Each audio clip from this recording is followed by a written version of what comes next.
प्रभु यीशु के जीवित समर्थी और जलाली नाम में आप सबको जय यीशु मसीह की वो धन्यवाद देते हैं इस समय के लिए जो परमेश्वर ने हम सबको दिया। जब उसकी तारीफ उसकी प्रशंसा करें, उसको समझे, उसे जाने और उसकी सच्ची बात। देखिए वो परमेश्वर इसी आशीष और इसी कार्य के योग्य है। वो हमको बचाना चाहता है, हमसे प्यार करना चाहता है, हमारी आंखों को खोलना चाहता है, लेकिन हम अपने कामों के चलते उसको मौका नहीं दे रहे। वो हमारी आंखों को याद हम उससे मांगते हैं तो अवश्य वो हमारी आंखों को खोले और जो चीजें हम नहीं देख पा रहे वो देख सके। जिन हिस्सों को आज आरंभ में पढ़ा गया था, गणित की किताब 2:22-32, लूका 24:13-35, इनसे संबंधित जो आज का थीम था, Witnesses to Christ's resurrection, यीशु के पुनरुत्थान की गवाही, यीशु के पुनरुत्थान की गवाही। इस विषय पर हम और आप मनन करेंगे। इससे पहले भी हम मनन में आगे बढ़े, अपनी आंखों को बंद करें और दुआ पिता परमेश्वर, आपसे विनती करते हैं कि आप हम पर अपना अनुग्रह के हाथ को बनाइए, हमारी बुद्धियों को खोल दीजिए, हमारी आंखों को खोल दीजिए, हमारे कानों को खोल दीजिए, ताकि प्रभु आज के सबक के अनुसार हमारी आंखें खुले, वक्त रहते हमारी आंखें खुले, ताकि हम तुझसे उन चीजों को पा सकें जिसके लिए हमको स्वयं मेहनत करनी है। अपनी दया करें, इस वचन पर मोहर लगा दीजिए। पवित्र आत्मा जी अपनी सेवकाई को नाचीज के माध्यम से करें और जैसा परमेश्वर पिता परमेश्वर पुत्र सेवकाई कराना चाहते हैं आज के इस दिन में, वैसे ही प्रभु अपने कार्य करें। मेरी जुबान को अपने नियंत्रण में लेना, वेदी पर धरे उस आग के अंगारे को छुआ करके उस प्रभावशाली वचन को दिलवाना, मेरी सोचों के अंदर एक शब्दावली है, उसमें अपने शब्दों को डालना, आत्मिक एरिया जो इस शब्दावली के अंदर है और आत्मिक बातों की जो शब्दावली है जो मनुष्य से बातचीत करने में इस्तेमाल में लाई जाती है, उससे हट करके आसमानी बातों को इसमें डाल करके अपनी मर्जी को पूरा करें, ताकि आज ये वचन हमारी आंखों को खोल सके। आप दया करेंगे हम पर, यीशु मसीह के नाम से आमीन। प्रभु को धन्यवाद देते हैं आज के सुंदर समय के लिए। बाइबल हमको इस बात को सिखाती है, हम आराम से प्रभु से मांगते हैं। कितने बच्चे, कितने लोग, कितने जन यहाँ पर बैठे हैं जो परमेश्वर पिता से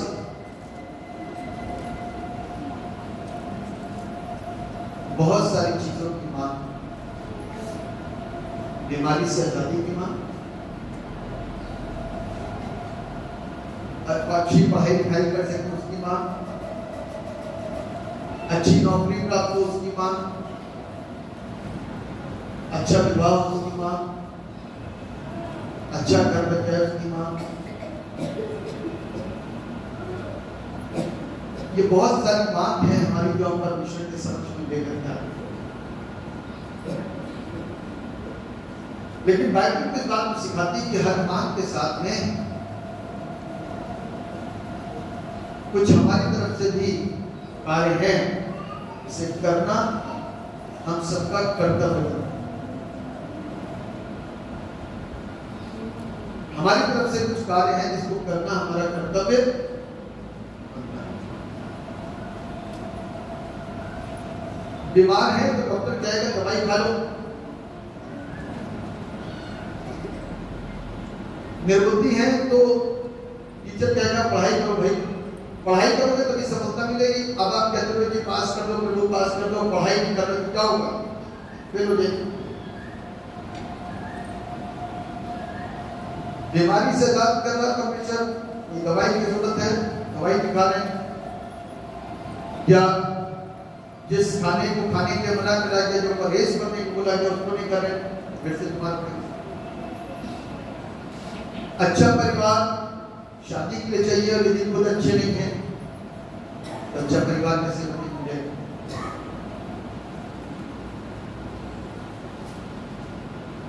यानी कि हर एक मांग के प्रति हमारी अपने व्यक्तिगत कुछ काम है जो करने जरूरी है।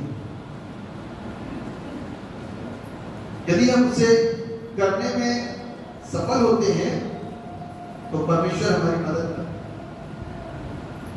ठीक उसी प्रकार से आज हम और आप आत्मिक क्षेत्र में जब आते हैं और परमेश्वर के कुछ चीजों की मांग करते हैं, यदि उस पर स्थिर बने ना रहे तो उन चीजों का कोई लाभ हमारे जीवन में नहीं, उन चीजों का कोई लाभ हमारी जिंदगी में नहीं। आज जब अंधेरपन से हम छुटकारा प्राप्त करने के लिए यहाँ पर बैठे हुए हैं, अब किसी को यहाँ पर नहीं मालूम कि अंधापन क्या है। सबको तो यही पता चला कि प्रभु यीशु के नाम के सामर्थ्य से, प्रभु यीशु के नाम को लेकर के जब दुआ मांगी जाती है तो बीमार चंगे होते हैं। हम अपनी बीमारियों से स्वतंत्र और आजाद नहीं जाते, इतना जानते लोग। लेकिन उससे अलग कुछ चीजें हैं जो चर्च में मिलती हैं, उसके प्रति अभी हम सही रूप में जानकार नहीं। यहां आने के बाद में चंगाई तो मिलती है और भी कुछ मिलता है, उसे बोलते हैं आत्मिक आनंद। क्या बोलते हैं? आनंद उस चीज को हमारा समझ पाते हैं जिस चीज में हमारा जी अंदर से प्रसन्न होता है। किसी के सामने अच्छा खाना रख दिया गया तो प्रसन्न हो रहा है, किसी की सैलरी को डबल कर दिया गया तो प्रसन्न हो रहा है, किसी का विवाह उसकी मर्जी के मुताबिक हो गया है वो प्रसन्न हो रहा है, किसी की नौकरी बहुत अच्छी जगह पर लग गई है तो प्रसन्न हो रहा है, किसी की लॉटरी लग गई तो प्रसन्न हो रहा है, किसी ने अपना बड़ा मकान बना लिया, अच्छी वस्तुएं रख ली तो प्रसन्न हो रहा है, किसकी शादी बहुत धूमधाम से हो गई इस बात के प्रसन्न हो रहा है। लेकिन ये जो प्रसन्नता है ना, थोड़ी दिनों की, कितने दिन की? आप जिस चीज के ऊपर प्रसन्न होते हो, क्या जिंदगी पर किसी बात के ऊपर प्रसन्न रह सकते हो? क्या जिंदगी पर आप उस बात पर प्रसन्न हो सकते हो? आपने नई गाड़ी खरीदी प्रसन्न हुए, 4 दिन के बाद ठुक गई तो दुखी हुए। आपने बहुत अच्छा विवाह रचाया, प्रसन्न हुए, 4 दिन के बाद में झगड़े हो गए, तलाक की नौबत आ गई, दुखी हुए। आपने बहुत अच्छी तरीके से अपने घर को बनाया, लेकिन उस बिल्डिंग के अंदर इतने झगड़े ये दुखी हो गए। ये संसारिक प्रसन्नता है जो हम चाहते हैं को मिल जाए, उसी में खुश रहेंगे, चाहे रोएं चाहे गाएं। लेकिन जब प्रभु के घर में हम आप आते हैं तो आत्मिक प्रसन्नता को प्राप्त करते हैं। एक ऐसी प्रसन्नता जिसके विषय में हमको कभी भी ज्ञान प्राप्त नहीं हुआ, वो तभी देख पाते हैं जब आंखें खुलती हैं, वो तभी समझ पाते हैं जब कान खुलते हैं। आप कितना भी प्रभु में हो और आ गए हो, बहुत सारे लोगों को सही शिक्षा देते, घर बिगाड़ने की शिक्षा देते, घर तोड़ने की शिक्षा देते, एग्जाम में नकल करने की शिक्षा देते, झूठ बोलने की शिक्षा देते, किस तरीके से एक शादीशुदा परिवार को तोड़ा जाता है उसकी शिक्षा देते, किस तरीके से चीजों को अपने कब्जे और नियंत्रण में किया जाए उसकी शिक्षा देते। वो भी दुखी और वो भी दुखी। लेकिन जब हम प्रभु के पास आते हैं तो हमारी आंखें, यदि हम इस चीज को जान पाते हैं, क्योंकि हम जब बीमार आए होते हैं ना, हमें पता नहीं होता, हम पता नहीं क्या क्या सोच रहे थे कि दुष्ट आत्मा तो कभी भी निकली, इतनी जगह दिखा दिया, इतनी जगह चले गए, ये दुष्ट आत्मा से आजादी मिली नहीं। लेकिन यहाँ आने के बाद में और एक बार प्रार्थना करने के बाद ये मेरा बेटा, ये मेरी बेटी ठीक हो गए, जो इतनी मेहनत, इतने प्रयास और इतना खर्च करने के बावजूद भी छुटकारा प्राप्त नहीं कर सके, लेकिन आज सिर्फ एक नाम के लिए जाने के द्वारा लोग स्वतंत्र किए गए। हमारे अपने आधार में थोड़ी सी आंखें खुलती हैं, डॉक्टर थोड़ी सी आंखें खुलती हैं। आंखें जो खुलती हैं वो सिर्फ इसलिए खुलती हैं कि चर्च में ठीक है। अभी यीशु के प्रति आंखें नहीं खुली, अभी यीशु मसीह को नहीं जाना है, अभी तो सिर्फ चर्च को जाना है, अभी यीशु को नहीं जाना। जिस दिन यीशु मसीह को जान जाएगा इंसान, तो कभी वापस लौट करके नहीं जाएगा, कभी वापस लौट करके नहीं जाएगा। और जो यीशु मसीह को नहीं जानता वो आता और जाता है ना? आता और जाता है, उसके अंदर स्थिरता नहीं रहती, उसके अंदर विश्वास नहीं। अब ये लोगों ने एक बड़े अच्छे पावन पर्व को मनाया, पुनरुत्थान का पर्व। कौन सा पर्व? पुनरुत्थान। यीशु मसीह कई बार बातें कर चुका था पुनरुत्थान की, लेकिन लोगों की बुद्धि में वो बातें आई नहीं, आंखें नहीं खुली। आंखें खुली नहीं खुली, चेलों की आंखें खुली नहीं खुली, किसी की आंखें नहीं खुली। चमत्कार की इतनी बड़ी चीज होती तो लोगों की आंखें खुल जाती, लेकिन आंखें नहीं खुली। तो आंखें कैसे खुलती हैं? प्रभु से प्रार्थना करके, आप अपने लिए और या प्रभु के दास ना, तब आंखें खुलती। जब एलिशा ने गेहजी की प्रार्थना करी तो गेहजी की आंखें खुली। जब यीशु ने शाऊल को रोका तो उसकी आंखें खोल दी। जिस विषय के ऊपर अब हम लोग मनन करने के लिए जा रहे हैं, लूका रचित सुसमाचार उसका 24 अध्याय और उसके 13वें पद से, इमाउस के मार्ग पर जो लोग जा रहे थे, यीशु साथ में चल रहा है लेकिन आंखें नहीं खुली।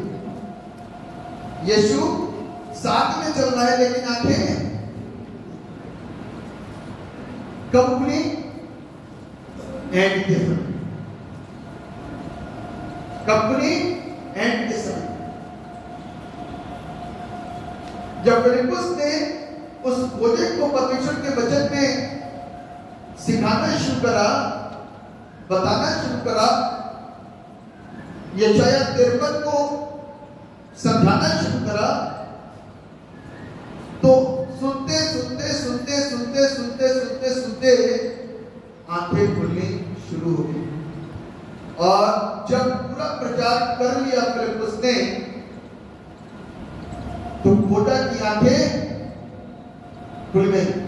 कहता है पानी भी यहां है और मैं तैयार हूं।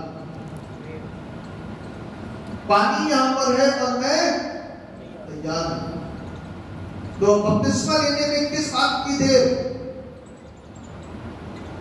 बपतिस्मा प्राप्त करने में किस बात की देरी? पानी सामने है और मैं तैयार हूं। मेरी आंखें खुल गई हैं।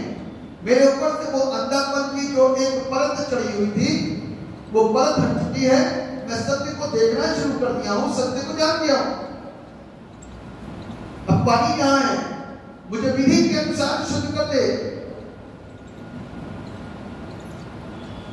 मुझे विधि के अनुसार क्या कर दे? शुद्ध कर दे। और बपतिस्मा देकर के मुझे यीशु के साथ जोड़ दे। जब तक जीवन जीऊंगा यीशु के नाम के लिए, मरूंगा तो यीशु के नाम के लिए, और जब मृत्यु के बाद रहूंगा तो यीशु के नाम के लिए। हमारी ज्यादातर कोशिशें मृत्यु से पहले के जीवन के लिए रहती हैं। मृत्यु के पहले का जीवन क्या होता है जानते हैं? संसारिक जरूरतें और संसारिक आवश्यकताएं, इसको बोलते हैं मृत्यु के पहले का जीवन। लेकिन अब तो हम पुनरुत्थान करा चुके हैं। मृत्यु के बाद का जश्न जो अभी हम लोगों ने 2 हफ्ते पहले बनाया, एक ऐसा जश्न, एक ऐसा आनंद, एक ऐसी खुशी जिसको जब चेलों ने देखा और सुना तो चकित होकर के रह गए। वरना तो पतरस साहब मछली के अच्छे बड़े शिकारी थे, अपने जीवन को, अपने मां और अपने बाप को छोड़ करके यीशु के पीछे हो गए। जब तक यीशु था, जब तक यीशु था तब तक यीशु के पीछे हो गए। उसके बाद में फिर नंगे हो गए। यीशु के जाने के बाद में फिर नंगापन आ गया, क्योंकि आंखें नहीं खुली थी यीशु के साथ चलते चलते। जरूरी नहीं कि चढ़ जा रहे हैं तो आंखें खुली हुई हैं। पतरस की आंखें खुली नहीं तो 3.5 साल यीशु के साथ बड़े बड़े चमत्कारों को देखता था। दुष्ट आत्माएं गिनती होगी तो पीछे से पकड़ लिया करता होगा। अंधों की आंखें खुलती होगी, लेकिन इसकी आंखें नहीं खुली। बाइबल बताती जब यीशु आ गया ना वहीं पर, क्योंकि देख लिया कि यीशु है तो नंगा था, वो पानी के अंदर कूद गया। पानी के अंदर, प्रभु मैं नंगा हूं, गड़ाम से अंदर गया पानी। फिर कुछ पहन के आया, कपड़े पहन के। आज अपनी जाती जिंदगियों के साथ, प्रभु के साथ जितनी भी शर्तें लगाते हैं ना, वो मृत्यु के पहले के जीवन, मृत्यु के बाद के जीवन की लालसा कोई नहीं करता है। कोई मृत्यु के बाद का जीवन है क्या? कोई जानता है तो बताएगा। मृत्यु के बाद का जीवन क्या है? कोई एक चीज बता, मृत्यु के बाद का जीवन क्या है? जोर से बोलना। मृत्यु के बाद का जीवन कौन सा है? ये तो मृत्यु के पहले की जीवन है कि बेटे की शादी करनी, बेटी की शादी करनी है, बेटे को पढ़ाना, बेटे को पढ़ाना, फॉरेन भेजना, वीजा कटवाना है, मकान बनाना है, साइकिल लेनी, फिर स्कूटर लेनी, फिर बुलेट लेनी है, फिर कार लेनी है, फिर स्कूल खरीदना है, फिर स्कूल में बच्चों को सेट करवाना है, फिर ये करना होगा। ये तो सारी मृत्यु से पहले की चीजें हैं। इसमें दुआ का नाम कहीं नहीं आया, इसमें आत्मिक वरदानों की बातचीत कहीं नहीं आई। दिया तो ठीक बनना, कोई और दर पे बहुत सारे दर खुले हैं आज की तारीख में, सारे फाटक खुले पड़े हैं। मेरा तो ठीक बनना, कहीं और चलते हैं।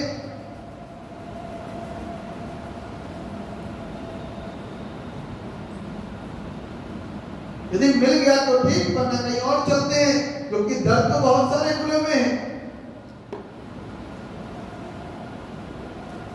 तो हर जगह से इंसान कहीं थोड़ा सा खुश होकर आता है, थोड़ा दुखी होकर के आता है, कुछ बर्बाद करके आता है, कुछ नुकसान करके आता है और थक करके बैठ जाता है। और जीवन की आस कितना होता है कि मृत्यु कब आएगी, मृत्यु कब आएगी। अभी मरे नहीं है, लेकिन जिंदा लाश के समान है, एक मृत के समान है। मृत्यु कब आएगी?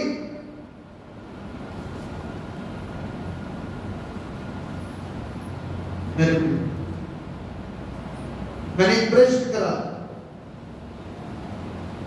जीवन के बाद का जीवन, यानी कि मृत्यु के बाद का जीवन क्या है? अब आप कह सकते हो मनी मन के अंदर मरने के बाद किसने देखा? यही बात वो धर्मान बोलता होगा। लादर यानी कि जो प्रभु के लोग होते ना, सच्चाई को बोलने से चूकते नहीं, चाहे मृत्यु दंड दे दिया जाए, वो बोल ही देते हैं, चाहे उनको मृत्यु दंड दे दिया जाए। वो बोलता होगा थोड़ा सा मन बदल ले, दिल बदल ले, मरने के बाद में बुरा हर्षण हो जाएगा। उसने कहा मरने के बाद में किसने देखा खा पी और ऐश कर। तभी तो लोग मस्त अपनी लाइफ को जी रहे। थोड़ा सा शहरों में बढ़ जाइए तो ज्यादा एडवांस हो गए हैं, और ज्यादा बड़े शहरों में चले जाइए तो और ज्यादा एडवांस हो गए हैं। तो बाइबल इस बात बताती है कि परमेश्वर के भवन में मृत्यु से पहले की चिंता के साथ साथ में मृत्यु के बाद के जीवन की चिंता भी सतानी चाहिए। और मृत्यु के बाद का जो जीवन है वो बहुत बड़ा है, उसको बोलते हैं अनंत जीवन। क्या बोलते हैं? और मृत्यु से पहले वाला जीवन कितना बड़ा है? कितना बड़ा है कोई बता ही नहीं सकता, कोई बता ही नहीं सकता। परसों एक मृत्यु हुई मुजफ्फरनगर में, और बहुत अच्छे जानकार, बहुत अच्छे परिचित, आप में से बहुत सारे लोग जानते हैं उसको। अचानक से मेरे पास फोन आया, बादशाह उनकी डेथ हो गई। मैं शॉक रह गया, ये बंदा कैसे बना। आज की तारीख में मृत्यु के पहले के जीवन के लिए कोई मुहर लगा नहीं सकता, लेकिन मृत्यु के बाद के जीवन के मुहर लग चुकी है, उसको बोलते हैं इटर्नल लाइफ। कैसी जिंदगी? अनंत जिंदगी। जहां पर हम एक दूसरे को पहचानते हैं, वहां पर यीशु हमको पहचानेगा। आमीन। क्योंकि यहाँ की देह कुछ और है और वहां की देह कुछ और है। वहां जो देह दी गई है तो आत्मा है ना, देखिए इस शरीर के अंदर भी आत्मा है, जो वहां शरीर दिया जाएगा उसमें भी मेरी आत्मा होगी। यीशु मसीह जिस देह में नीचे आया ना, वो एक मानवीय शरीर था। जिस देह में ऊपर गया वो एक अलग देह थी। पहले कुरिन्थियों के 15वें अध्याय में इसका जिक्र किया गया है। तो मैं और आप किस जीवन की लालसा करते हैं? और जब हम कोशिश करते हैं, थोड़ी बहुत हमारी आंखें खुलती हैं, थोड़ी बहुत हमको चीजें समझ आनी शुरू होती हैं, तो हम लग जाते हैं धार्मिक कामों को करने में, धार्मिक क्रियाकलापों को करने में, दान दक्षिणा देने में, चर्च आने में, दुआ करने में, प्रार्थना करने में, उपवास रखने में, सारे काम करने में, लेकिन जीवन के बदलने में कोई मेहनत नहीं है। आप दान दे दोगे, आपका नाम हो जाएगा। आप 7 घंटे उपवास की प्रार्थना में बैठोगे, आपका नाम हो जाएगा। आप 6 घंटे होल नाइट में बैठोगे, आपका नाम हो जाएगा। आप बड़ा पैसा डालोगे दान में, आपका नाम हो जाएगा। आप बड़े बड़े काम कर लोगे, 10 उपवास कर लोगे, आपका नाम हो जाएगा। लेकिन क्या प्रभु इससे हमको आशीष देगा? आपसे प्रश्न करो, किसी और नहीं। क्या प्रभु मुझ पर आपको इससे आशीष देगा, इसके बदले में आशीष देगा? जी बहुत बहुत तो बोल सकते हो, सन्नाटा से खाइए, देगा कि नहीं देगा? जोर से बोलिए ना, तो मत करिए सब काम। यदि देगा ही नहीं तो फिर ये सब काम खत्म कर लीजिए। चर्च जाना है, दुआ करना है, प्रार्थना करना है, ये दान देना है, तो खत्म कर दीजिए। जब देना ही नहीं उसको क्या आशीष दो, तो फिर क्या करें? प्रभु का मेन मकसद है इसके साथ साथ में इसको पढ़ते, इसको सुनते, इसकी खिदमत करते करते मेरी आंखें खुल जाएं, मेरे कान खुल जाएं। क्योंकि प्रभु का कलाम कहता है अपना मन और अपनी आत्मा बदलना। क्या कहता है? अपना मन और अपनी आत्मा। क्योंकि तुम्हारे मन के अंदर जो भी उत्पन्न होता है तो बुराई उत्पन्न। जहां पर अकेले हुए दिन के समय, रात के समय, सुबह के समय जहां अकेले हुए, वहां पर एक बार फिर से पाप गर्भवती होकर पीड़ा के साथ में पाप करवाता है ना? चुपचाप जहां अकेले हुए, मोबाइल खोला, गलत चीजें देखनी शुरू कर। सबके साथ में देखते, माँ बाप देखते साथ में, पापा में कुछ देखना कैसे करेगा? क्या करना? आप सब सो तो नहीं रहा कोई? माँ बाप के साथ बैठ करके वो फिल्म जो आप अकेले में देखते हो कभी नहीं देख सकते। छुप छुप करके नशे करते हैं और कुछ ऐसे हो जाते हैं, इतने एडवांस रहते हैं कि बाइबल आपको बताती है, आमोस नबी की पुस्तक, बाप और बेटा दोनों एक ही स्त्री के पास जाते हैं। इतना एडवांस जमाना हो गया है, उनको आत्मिकता के ऊपर कोई फर्क नहीं पड़ता। अभी लिखा है आमोस की पुस्तक उसके 3 अध्याय, बाप और बेटा दोनों एक ही स्त्री के पास जाते हैं। पहले बाप चला गया, फिर बेटा चला गया, पहले बेटा चला गया, फिर बाप चला गया। कुकर करने के लिए, बात करने के लिए हमने यहाँ पर प्रार्थनाएं करी, हमने यहाँ पर दुआएं करी, हमने उपवास करे, लेकिन आदतों को नहीं बदला। क्या नहीं करा? आदतों को नहीं बदला। इसके चलते हमारे जीवन के अंदर पाप समा गया।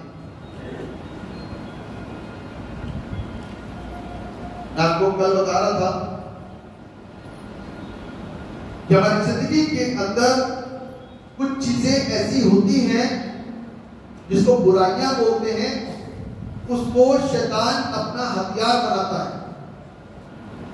उसको शैतान क्या करता है? अपना हथियार बनाता है।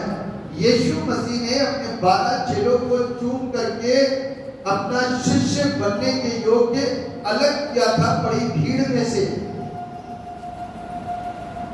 और उन चेलों को प्रभु के साथ सेवा करते करते टाइम हो गया। लेकिन इसमें एक चेला था जिसका नाम था यहूदा इस्करियोती।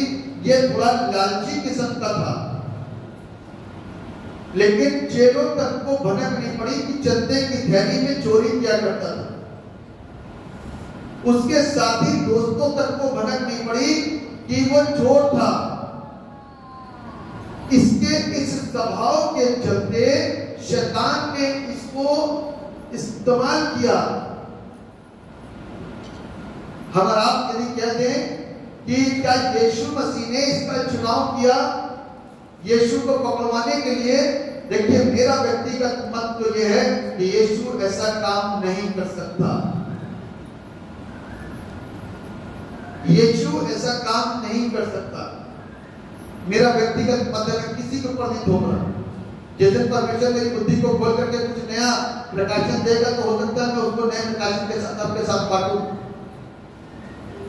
चूंकि कि यहूदा इस्करियोती के अंदर बुराई थी, उसके अंदर पाप था, इसके चलते क्या हुआ?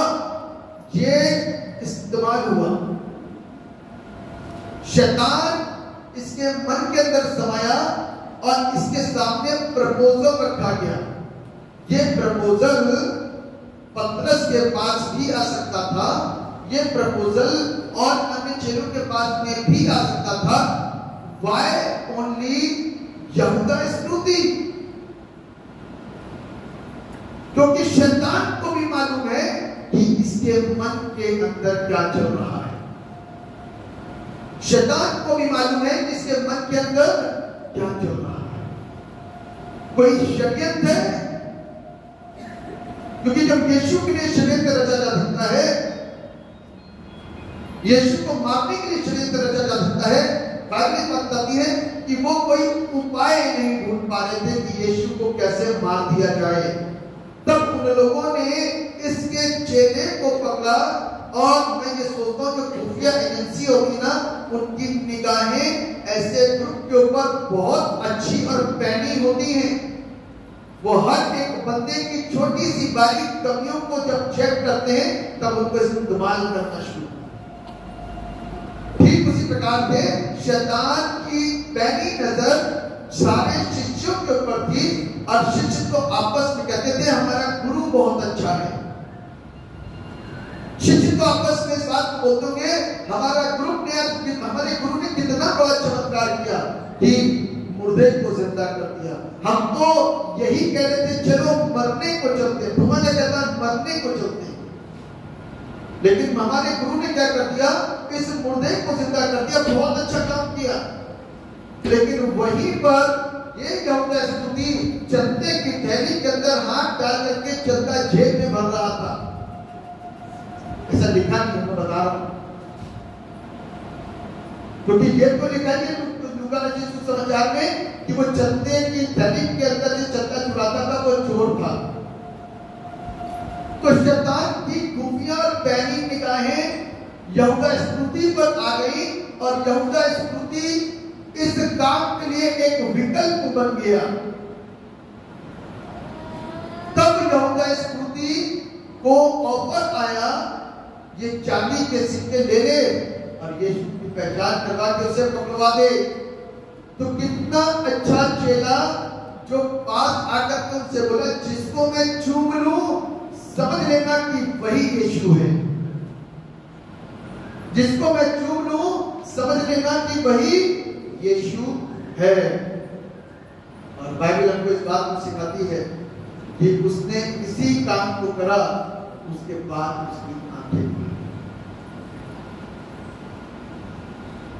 उसने इसी काम को करा, यीशु को पकड़वा दिया, उसके बाद उसकी आंखें खुल गई।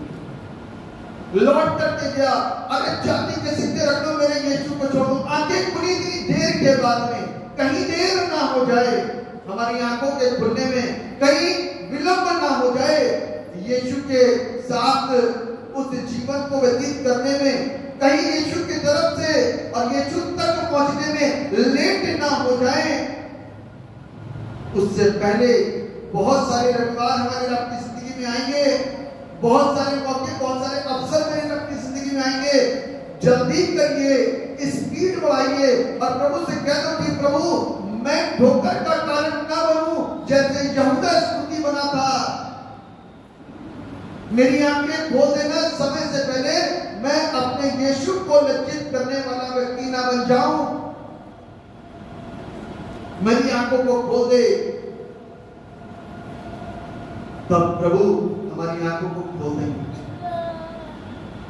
क्योंकि यदि हम ठोकर के कारण बन जाएंगे तो बड़ा मुश्किल हो जाएगा और फिर पता नहीं क्या होगा। और ये बंदा यहूदा स्मृति क्या कर बैठा, चांदी के सिक्के फेंक दिए, चांदी के सिक्के मंदिर में फेंक कर आया।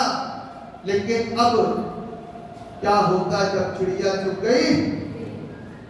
अब पछतावा क्या होता जब चिड़िया चुग गई?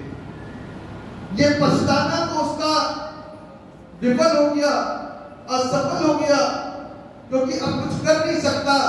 यीशु को हथकड़ियां पहना दी गई, यीशु को पकड़ लिया गया, यीशु को गिरफ्त में ले लिया गया। यीशु पूछता है क्यों किसी चोर डाकू को पकड़ने के लिए आए हो? क्या मैं तो दिन भर तुम्हारे साथ रहता था, क्यों नहीं पकड़ा? मैं तुम्हारे साथ चलता हूं। बेशक यीशु की मृत्यु तय थी, बेशक यीशु मसीह का मरना जरूरी था, बेशक यीशु मसीह का जन्म भी जरूरी था, बेशक यीशु मसीह का मुर्दों में से जी उठना भी तय था। लेकिन इन सारे कामों को पूरा करने के लिए वो मनुष्य बना, तो मनुष्य का ही सहारा चाहिए था।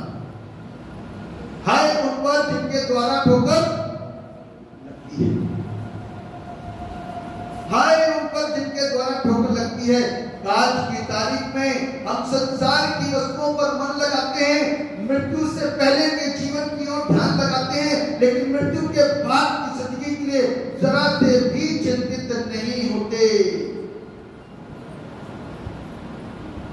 मेरे प्रियो, आज चिंता का विषय यह है, यीशु मसीह अपने जीते जी अनंत जीवन लेकर के आया। क्या ये अनंत जीवन हमने पा लिया? एक जीवन एग्जाम से पहले का, एक जीवन एग्जाम के बाद का। एग्जाम के बाद का जीवन यह है कि नई क्लास मिलेगी, एग्जाम के बाद का जीवन यह है कि मेरा ऑनर किया जाएगा, एग्जाम के बाद की लाइफ यह है कि मेरे लिए रास्ता खुल जाएगा कुछ अच्छा ट्रेनिंग करने के लिए। लेकिन एग्जाम से पहले की जिंदगी यह है, अरे कुछ नहीं होता, कर लिया जाएगा, पढ़ लेंगे, कोई बात नहीं, घूमते हैं फिरते हैं, दोस्त बहुत है स्कूल के, इधर जाते हैं उधर जाते हैं, उधर घूमते हैं, कोई बात नहीं, नशा भी कर लेंगे तो कोई दिक्कत नहीं, स्मोकिंग भी कर लेंगे कोई प्रॉब्लम नहीं, क्या दिक्कत है? This is the life of before exam. Exam से पहले की जिंदगी है जिसमें हम और आप एग्जाम के लिए चिंतित नहीं है। ठीक इसी प्रकार से ये जिंदगी जिसके लिए हम आज चिंता करते हैं वो शारीरिक चीजें हैं, मृत्यु से पहले की और मृत्यु से बचने की। मृत्यु से पहले की और मृत्यु से बचने की, क्योंकि मृत्यु से सबको डर लगता है, मृत्यु से सबको डर लगता है। लेकिन इस बात को ध्यान रखिए कि ज्यादा टाइम नहीं लगेगा मृत्यु से जीवन में प्रवेश करने में। मृत्यु से जीवन में प्रवेश करने में सिर्फ एक पलक झपकेगी और काम हो जाएगा। हम मरेंगे, सिर्फ शरीर का नुकसान होना और उसके अलावा कुछ नहीं होना। आत्मा तो जीवित रहेगी, आत्मा नहीं मरने वाली। आत्मा तो खड्ड से निकल के बाहर निकल जाएगी और ऊपर जाएगी जहां उसके लिए स्थान रखा। सिर्फ शरीर मरेगा। कौन मरेगा? और जिस शरीर को आप इतना प्यार करते हो ना, इतना प्यार करते हो, इतना लव करते हो कि एक थोड़ा भी होगा तो उसके लिए चिंता करोगे, और बाल सफेद हो रहे होंगे तो उसकी भी चिंता करोगे, और यदि कुछ और भी समस्या आ गई तो उसकी भी चिंता करोगे। लेकिन मृत्यु के बाद भी यदि फोड़ा रहा तो कोई इलाज कराता नहीं है। कि पहले पूरा इलाज करवा दें, उसके बाद सही तरीके से दफन करेंगे, ना। पापा को वही वाला सूट पहनाना जो जिसमें पापा बहुत अच्छे रहते थे, हर जगह जाते थे। मैं एक जगह गया, विचार सुना था, एक स्त्री थी, क्रिश्चियन लेडी, उनके सारे बच्चे जिनके लिए आप जैसे हम और आप हुआ करते हैं, हमारा बच्चा एक अमेरिका चला जाए, तो एक इंग्लैंड चला जाए, तो एक दुबई चला जाए, उनके बच्चे चले गए। एक इंग्लैंड चला गया, एक दुबई चला गया, एक अमेरिका चला गया। और माँ यहाँ पर रहती थी, और जब भी पादी साहब हुआ करने आते थे, पादी साहब देखा आपने, ये वाली अंगूठी मेरी इंग्लैंड वाली बेटी ने दी है, और ये वाली दुबई वाली ने, और ये वाली अमेरिका वाली ने, और ये वाली मैंने खरीदी है। और एक शादी की रिंग है और बाकी बर्बादी की रिंग है। एक के अंदर पत्थर लगा है, एक के अंदर दूसरा पत्थर लगा है, इससे काम और बिजनेस चलेंगे। एक के अंदर कछुआ बना हुआ है, इससे भी कुछ ना कुछ होगा, है ना। मतलब कि 8 उंगलियों के अंदर सोना, चांदी, हीरा, जवाहरात, कछुआ, पत्थर सब कुछ समाया हुआ था उंगलियों के अंदर। इतने ऐसा हुआ कि इनका सोना, चांदी, हीरा, मोती, कछुआ, पत्थर इनको बचा नहीं पाया, और ये क्या हो गया, मर गई। पादी साहब के पास खबर आई तो हीरे वाली नीचे गई। पादी साहब समझ गए कौन सी बनी हीरे वाली। पादी साहब मान गए, घर पे दुआ करने के तुरंत जी कहाँ है, नहला रहे, क्या कर रहे हैं, नहला रहे। आधा घंटा हो गया, कौन घंटा हो गया, अरे कितनी देर, इतना तो इंसान जीवित तो करता नहीं नहाता, तुम मरे को कितनी तुम नहला रहे हो अच्छी तरीके से, लेकिन नहला रहे हैं। एक सीनियर कृष्ण कह रहे पादी साहब जाकर के अंदर देखो, इतना टाइम तो लगाना चाहिए। तो पादी साहब अंदर गए तो एक रोने में था, अरे क्या हुआ भाई साहब, वो अंगूठियां नहीं निकल रही, वो इंग्लैंड वाली निकाल रही है, और दुबई वाली अंगूठी निकाल रही है, और अमेरिका वाली अंगूठी निकाल रही है। निकलने की फंसे शरीर भूल करके गुब्बारा हो गया है। ये काट रहे हैं।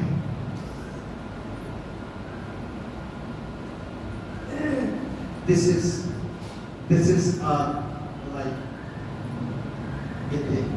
एक बहादुरी से भरा हुआ जीवन, घमंड से बिताया हुआ जीवन, क्योंकि घमंड है बुद्धि को भ्रष्ट करने, यहाँ पे ताले लगा देते हैं। वो पादी साहब घर में आते दुआ करने के लिए, वो अपना घर ले लेके पैसा आज ये लग रहा है, नया लगा है, एंटीक पीस है, ये अभी लाया बेटी ने दिया। पादी साहब पहले दुआ करने गए, वो अपनी सारी चीज निकाली, और एंड में क्या हुआ, सारी बेटियां आई थी दूर से मम्मी मम्मी चिल्लाते हुए, और कमरा बंद करके अपनी अपनी अंगूठी निकाली, निकली नहीं तो काटनी पड़ गई। अब मम्मी को अंगूठे के साथ भेजा गया, ले बेटा खाली आई थी, खाली है ना, खाली आई थी, खाली जा रही, कुछ लेके नहीं आई। दुनिया साथ दी थी ईश्वर ने, लेकिन मेरी बेटियों ने मैंने इनको सब कुछ दिया। इनकी उंगलियों की भी हिफाजत करी, टेढ़ी नहीं होने दी। उंगली एक बार फंस गई थी तो उसको ऑपरेट करवा के सही करवा दिया। इन्होंने मेरी उंगलियां उड़ा दी आखिर में, अंगूठे के साथ जा रही। ये जीवन की एक ऐसी सच्चाइयां हैं जिसको समझना मेरे और आपके लिए बहुत जरूरी है। हंसी का विषय है, जब हंसी आती तो हंस दीजिए, लेकिन दुख का यह है कि हमने कभी भी अपने उस जीवन के लिए चिंता नहीं करी, उस जीवन के लिए कभी भी सोचा नहीं जो मरने के बाद है। हमने जीवन से पहले सारी चीजों के लिए चिंता करी, और आखिरी समय में दुख भोगा। ऊपर पहुंच के मालूम क्या बोला,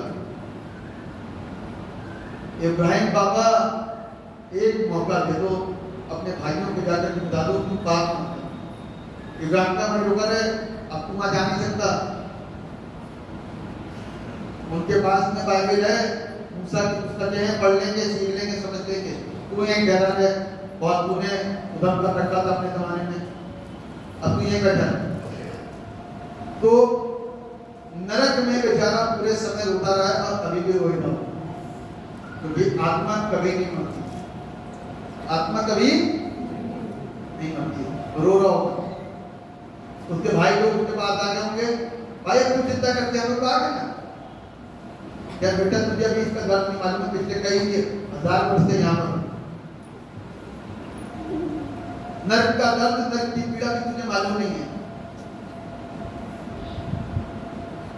वहां जाके ऐसे सरप्राइज हो जाते हैं, अरे हम नरक में क्यों आ गए, यहां आकर के सरप्राइज होते हैं कि हम नरक वाले काम कर रहे हैं, वहां जाके सरप्राइज हो गए नरक में आ गए।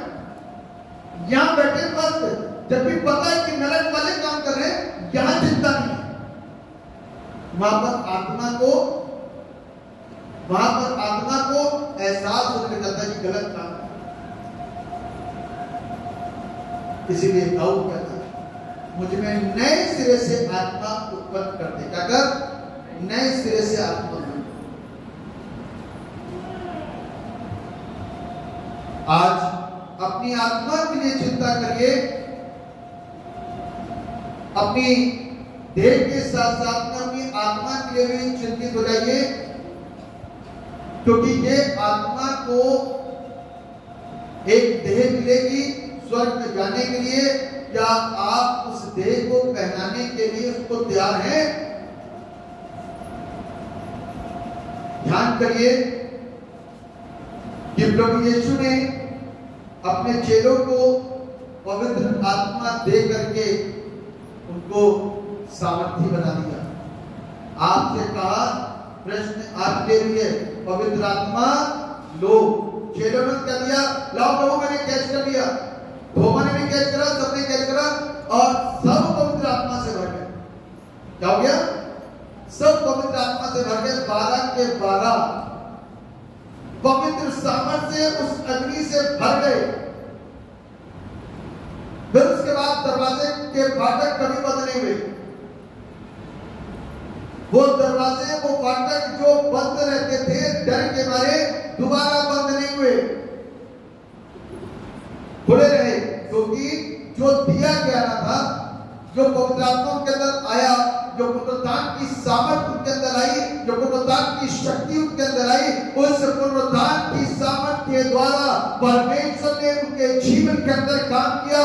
उनके डर को, उनकी लज्जा को, उनकी शर्म को, उनकी इज्जत, उनकी आबरू को, हर एक चीज को निकाल के बाहर फेंक दिया और उनको शुद्ध करके, उनको शिक्षित करके, उनको पैगाम दे करके, उनको आज्ञा दे करके, उनसे इस बात को कह करके, जाओ जाकर के दुनिया में लोगों को चेला बनाओ और मैं पिता, पुत्र और पवित्र आत्मा के नाम में बपतिस्मा दो।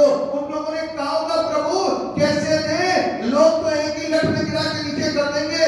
कहता है इस बात को ध्यान रखना कि जब परमेश्वर का रूह लेकर के जाओगे साथ में, तो दुनिया की कोई ताकत तुमको इस तरीके से कर नहीं सकती।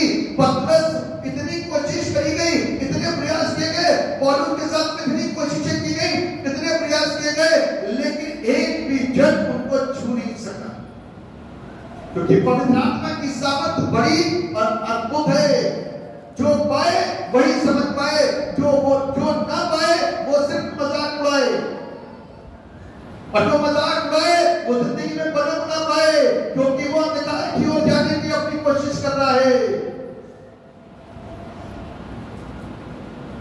इन 12 चेलों ने मिलकर के सारी दुनिया के अंदर एक ऐसा धमाल करा, सारी दुनिया के अंदर एक ऐसा धमाल करा, सारी दुनिया के अंदर घूम घूम के हर जाति, हर वर्ग, हर धर्म, हर मोहल्ला, हर गली, हर जगह घुस करके जाकर के यीशु के नाम को बता करके, कभी वो खड़े हैं तो गलियों से, चौराहों से लोग आ रहे हैं, शहरों से लोग आ रहे हैं, दिल सुन करके कि कोई आया है जो अद्भुत करता है, कोई आया है जो अद्भुत करता है। अरे जो आया है वो पवित्र आत्मा की सामर्थ से भरा हुआ है, और उसके बाद जो सामर्थ है वो इंसान का कचूमड़ बना देती है। विभिन्न धर्मों से आए हुए लोग, अन्य मान्यताओं से आए हुए लोग, हर विश्वास से आए हुए लोग, वो क्या हो गए, कचूमड़ बन करके बैठे हुए यहाँ पर। जिनके माता पिता ने कभी विश्वास करा, उनकी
सलाद को पूरा मैश कर दोगे ना, पूरा घुमा करके रख दोगे मिक्सी के अंदर, तो कचौड़ा बन जाता।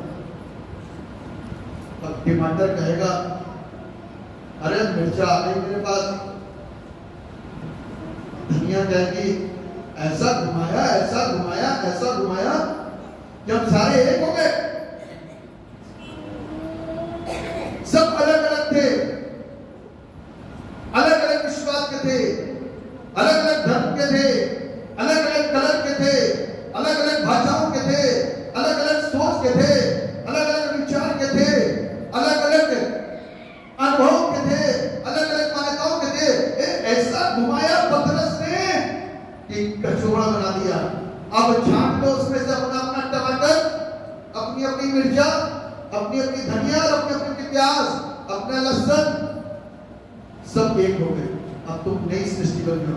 अब एक ही भोजन है, अब वह कचौड़ जिसमें सारी चीजें एक साथ आई। आमीन। सुनने वाले जोर से बोलो आमीन।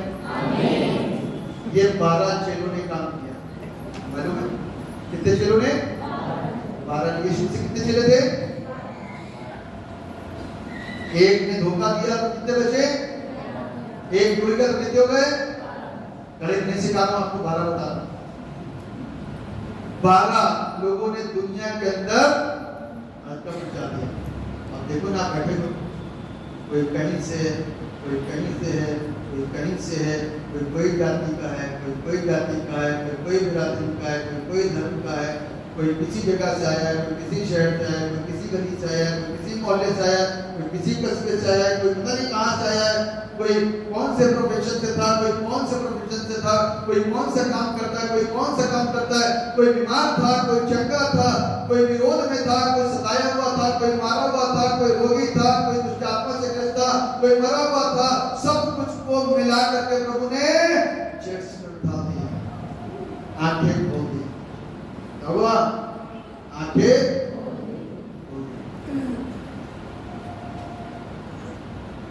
डुबकी लगाई भैया, डुबकी लगाई। वक्त आ गया है, डुबकी लगा करके अपने विश्वास को प्रकट कर दो, गवाही को कि परमेश्वर ने मुझे ऐसी तरीके से पकड़ा कि मैं भाग नहीं सकता। यीशु मसीह जब मर गए, मरने के बाद का जिक्र है, इमाउस के मार्ग पर लोग बातें करते जा रहे हैं। यीशु उनके बीच में हो लिया। अरे क्या बातें करो, क्या परदेसी क्या जानता नहीं इस बात को? यीशु मसीह मुर्दों में से जी उठा। अच्छा कौन यीशु? बताने लगा। तब यीशु उनको व्यवस्था से सिखाना शुरू कर दिया, बताना शुरू कर दिया। फिर एंड में हम लोगों ने बोला कि देर हो गई है, यहीं रुक जा। उसने कहा ठीक है, यहीं रुक जाता हूँ। भोजन करने बैठे, यीशु ने उनकी आंखें क्या कर दिया? आज आंखें खोली। सिर्फ ये मत कहना कि भैंस बीमार है या हम बीमार हैं। बीमार तो रहेंगे जिंदगी में, जब तक रहेंगे तब तक बीमारियां रहेंगी। पहले वाला बुखार काफी दिनों तक चलता था, अभी वाला बुखार सवेरे आता है, शाम को चला जाता है ना। ध्यान रखना कि परमेश्वर आपको बचाने में, आपको संभालने में सक्षम है। आंखें खोल दो, पाप में मत पड़ना। गुनाह करते समय ध्यान रखना, यीशु मसीह ने कलवरी क्रूस के ऊपर अपनी जान को कुर्बान किया। यीशु मसीह ने जिस चीज को बोला ना, उस चीज को हम कभी नहीं करते हैं? अरे बहुत हुआ, करते हैं? अपने मुंह से बोला, आपने जो कुछ भी यीशु ने कहा आप लोग कभी नहीं करते। मैंने आपसे नहीं कहा, आपने अपनी इच्छा व्यक्त करी, ध्यान नहीं करते। अब करना शुरू कर दो जो यीशु ने कहा है, उसको मानना शुरू कर दीजिए, उसको अपनाना शुरू कर दीजिए।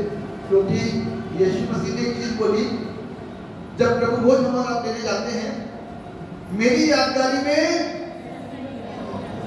गुड फ्राइडे से एक दिन पहले दिन कौन सा होता है मालूम है? मॉर्निंग थर्सडे, पुण्य गुरुवार। उस दिन उस यादगारी को मनाने के लिए यहाँ पर बहुत कम लोग थे।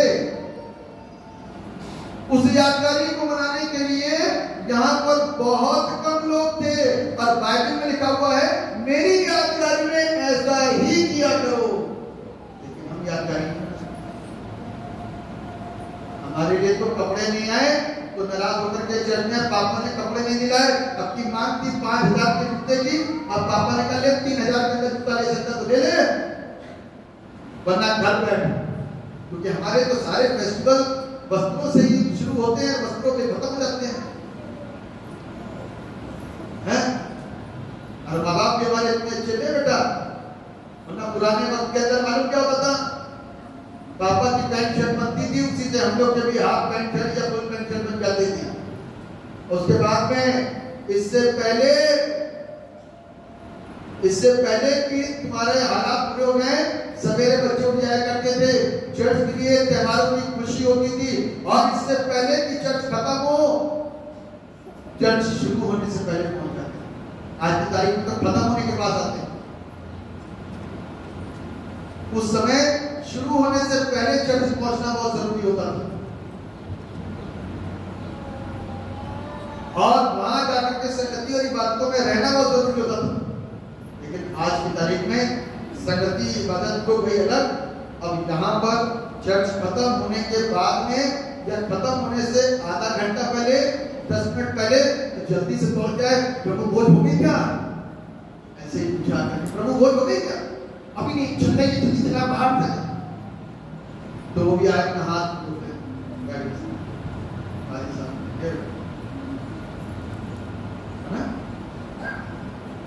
This is our festival. कुछ लोगों ने कहा था जल्दी से खत्म करना, मिलेगा नहीं आज, डेट में त्योहार। फेस्टिवल इसको नहीं कहते, मेरे को बुरा लगे तो बुरा लगे, मेरे को कुछ नहीं फर्क पड़ेगा। इसको फेस्टिवल यदि आप इस तरीके से सेलिब्रेट कर रहे हो ना, तो आपके सेलिब्रेशन आपके गलत है, आपके सेलिब्रेशन गलत है। आप यही मानसिकता में जी रहे हो, यही मानसिकता बच्चों को सिखाओगे, और उनके बच्चों के अंदर भी वही मानसिकता है कि एक दिन आप चर्च के बाद आओगे और आपको मिलेगा कुछ। जो ले जाने वाले होंगे वो ले जा चुके होंगे, और आप चर्च के बाद में होंगे, आपको कुछ नहीं मिलेगा। ये अफसोस और दुख का समय होगा, क्योंकि धीरे धीरे करते करते करते करते करते करते करते हम साफ और कम की कगार पर आ गए।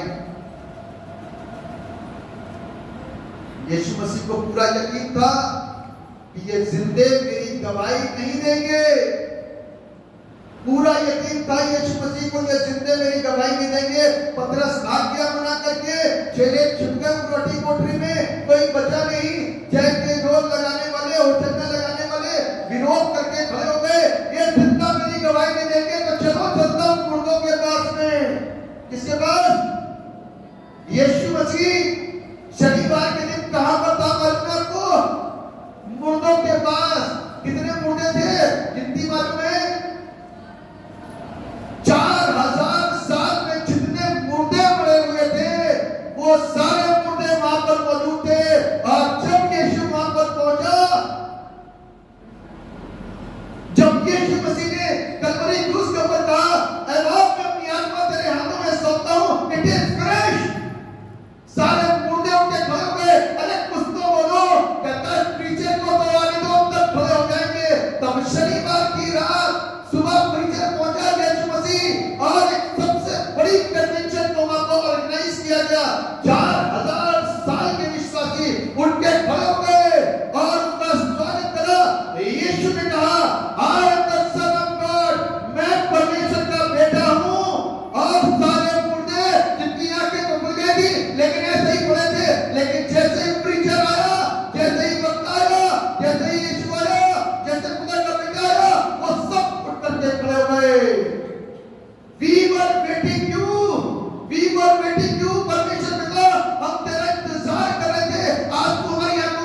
पर सोएंगे, जब तू बादलों पर आएगा तो उठा ली जाएगी। आमीन।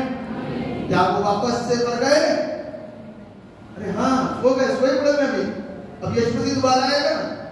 मुर्दे बात बताती है, कब्रें अपने मुर्दे को वहां पर उन्होंने जड़ करके इस बात को बता दिया कि हम जीवित हैं, सो रहे हैं। प्रभु जब तू आना ना, तेरे आने का शब्द जब होगा, उससे हम जग जाएंगे। आमीन। उससे हम क्या होंगे? जग जाएंगे। अब जाग जाने की घड़ी आई है, आंखें खुल जाने की घड़ी आई है, कान खुल जाने की घड़ी आई है, दिमाग खुल जाने की घड़ी आई है। मेरे प्रियो, आज मौका है, उसको अपना मुक्ति दाता स्वीकार करो। मृत्यु से पहले के जीवन की नहीं, मृत्यु के बाद के जीवन की चिंता करो। जो 4000 साल से वेट कर रहे थे कि हमारा प्रभु आएगा, और यीशु मौत के बंध को तोड़ करके जब पहुंचा ना, तो सारे मुर्दे खड़े हो गए। आमीन। जब मुर्दे खड़े हुए ना, तो उसने यीशु की हत्या करी, और उसके बाद में यीशु मसीह उस पाताल में गया और वहां पर पूरी पेनल्टी पे करी, और वहां गुनाहों का बोझ फेंक करके वापस लौटा। रोकने वाले रोक रहे होंगे, अरे फंस जा, अरे रुक जा, क्योंकि वो निष्पाप था। डाकू ने कहता ये तो बेदाग है, निष्पाप है, इसके अंदर तो पाप नहीं पाया जाता, इसको दुनिया की कोई ताकत और अदलों के बादल इसके ऊपर प्रबल नहीं होंगे। और वो वहां से उसके पाले को छू करके कबड्डी खेल करके और सबको शिकस्त दे करके वापस ऊपर आ गया, और मरियम से मुलाकात करी। मरियम, मुर्दों में क्यों ढूंढती है? वो तो जिंदा हो चुका है। आमीन। आज यीशु जिंदा है। आप जिंदा खुदा की मदद करते हो, मुर्दे की नहीं। जिंदा खुदा की मदद करते हो, मुर्दे की नहीं। इसलिए जिंदा हो जाओ। मुर्दा जिंदगी क्या इबादत करेगी? जिंदा हो जाओ। मुर्दा जिंदगियां कभी इबादत नहीं किया करती। बाइबल में लिखा हुआ है भजन 56 के अंदर कि कब्र में जाने के बाद में हम इबादत नहीं। जब तक यीशु नहीं पहुंचा, तब तक वर्शिप शुरू नहीं हुई, तब तक इबादत हुई नहीं। जब यीशु पहुंचा, तब जयकार के नारे लगे, तब उन्होंने यीशु का अभिनंदन किया। वरना तो सारे कब्र में पड़े हुए सोए थे। मुर्दे क्या इबादत? जिंदा हो जाओ और प्रभु की सच्ची बात। परमेश्वर इस वचन के द्वारा हम सबकी आंखों को खोले, हमारी आंखें खोले, और हम उस जीवते परमेश्वर के एक सच्चे और प्रभावशाली गवाह हो। कच्चे वाले गवाह नहीं। कैंसर ठीक होने के बाद में इस तरह के बताने कैंसर ठीक हो गया और क्या करके बैठ गए। अरे कैंसर ठीक होने के बाद में बताओ कि कैंसर होता क्या है? जिसमें इंसान की मृत्यु होती है, जिसमें यहाँ पर हलचल होती है और बीमारी सोचने से ज्यादा बढ़ती है। और यीशु ने कैंसर से, यानी कि मरी हुई जिंदगी को वापस जिला दिया। गवाहियां बन जाएंगी आपकी। यीशु मसीह आपकी गवाहियों को बड़ा करेगा। यीशु मसीह आपको और मुझको पूरी रीति से विश्वास में बड़ा करेगा। परमेश्वर आप सबके साथ हो, आपके विश्वास को बड़ा करे, आपकी हमारी आंखों को खोले। सर्वशक्तिमान परमेश्वर को आपको धन्यवाद देते हैं, आपके तमाम आशीषों के लिए, बरकतों के लिए जो आपने सबको दी। प्रभु जी आपका धन्यवाद देते हैं। दुआ करते इस वचन पर अपनी मोहर लगा करके हम सब विश्वासी